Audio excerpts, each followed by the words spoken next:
kuzokorera Yesu ubitewe n'ibihe wanyuzemo,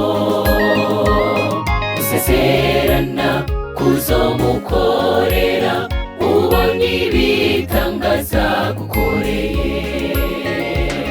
None byashitse ibyawe bitera imbere, wasubiye kuroranirwa, ntibagira ibyo wakorewe nawe kumukorera bibaye umugani. Wari wahizeyo kuzokorera Yesu ubitewe n'ibihe wanyuzemo, usezerana kuzomukorera ubonye ibitangaza gukoreye. None byashitse ibyawe bitera imbere, wasubiye kuroranirwa, ntibagira ibyo wakorewe nawe kumukorera bibaye umugani.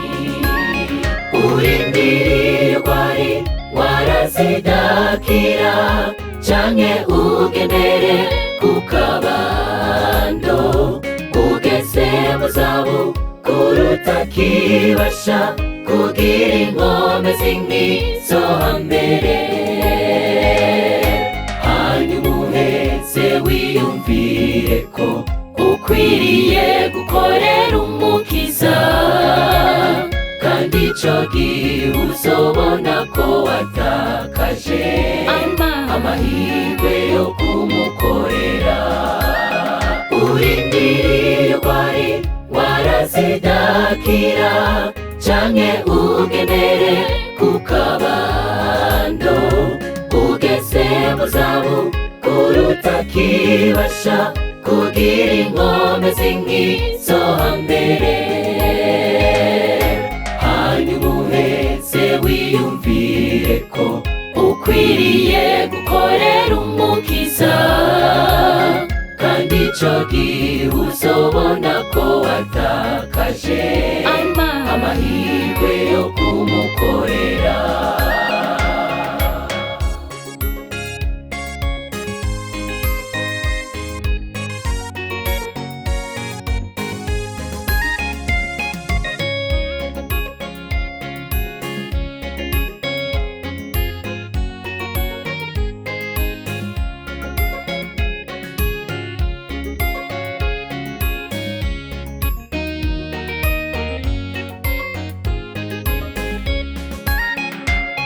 Ibihe bibi twanyuzemo byaduteye gusezerana, kubera ko twari tugeze aho tubona ko bidashoboka.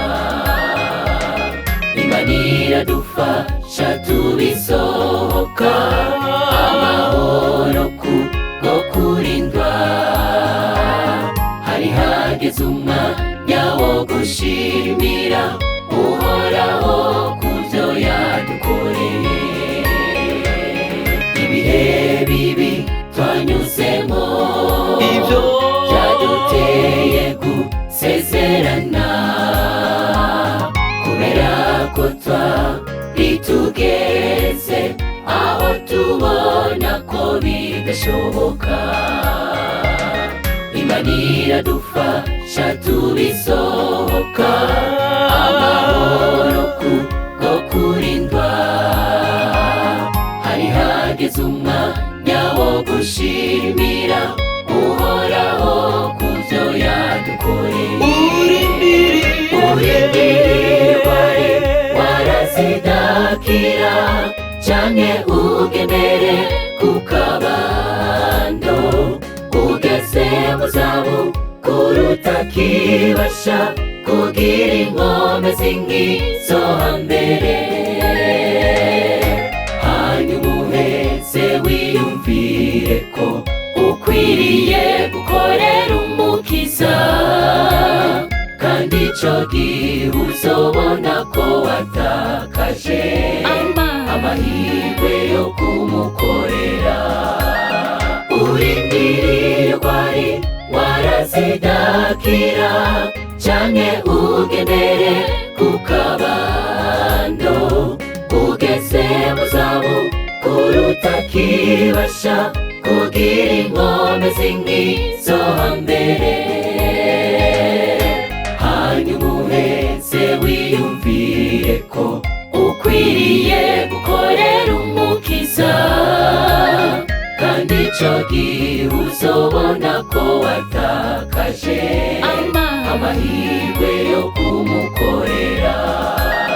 Urindiriye rwari warazidakira canke ugendere ku kabando, ugeze mu zabukuru utakibasha kugira inkomezi nk'izo hambere.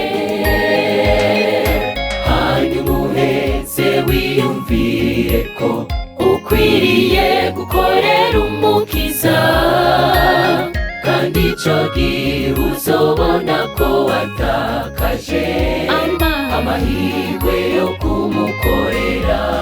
Kandi ico gihe uzobona ko watakaje amahirwe yo kumukorera. Kandi ico gihe uzobona ko watakaje amahirwe yo kumukorera.